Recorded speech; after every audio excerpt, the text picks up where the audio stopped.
ลาวใต้โชคดีเมื่อมาเทวดา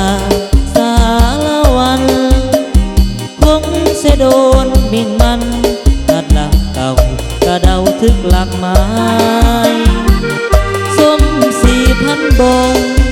บรรทานาคอนเพกซึ้งใจที่แกงกูเคยสัญญาไว้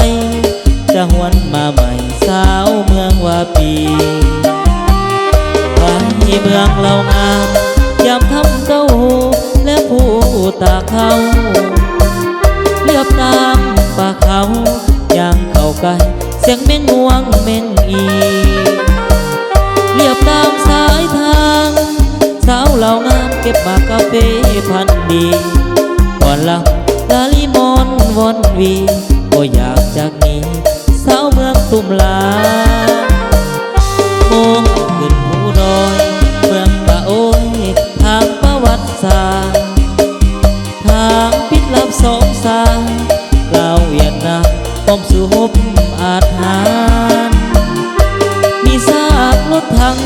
อยู่ที่บ้านตั้งไว้เป็นพยานบุญละบือสะมวยคืนนั้นสองเฮานัดกันเด้อสา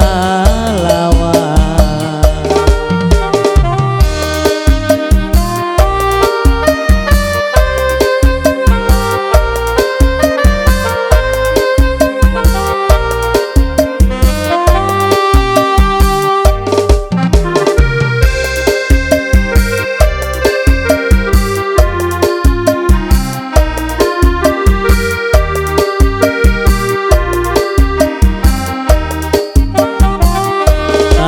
เมืองเหล่างาม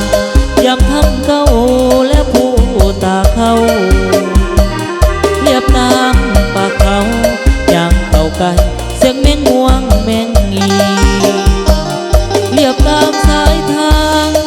สาวเหล่างามเก็บมากาเฟ่พันดีก่อนหลับลานิมอนวนวีก็อยากจากนี้สาวเมืองตุ่มลามุ่งขึ้นผู้ดอยเมืองตะโอยทางประวัติศาสตร์ทางปิดลับสองสาลาวเวียดนามป้อมสู่หบอาจหารมีซากรถถังอยู่ที่บ้านกังไว้เป็นพยานบุญละบือสะมวยคืนนั้นสองเฮานัดกัน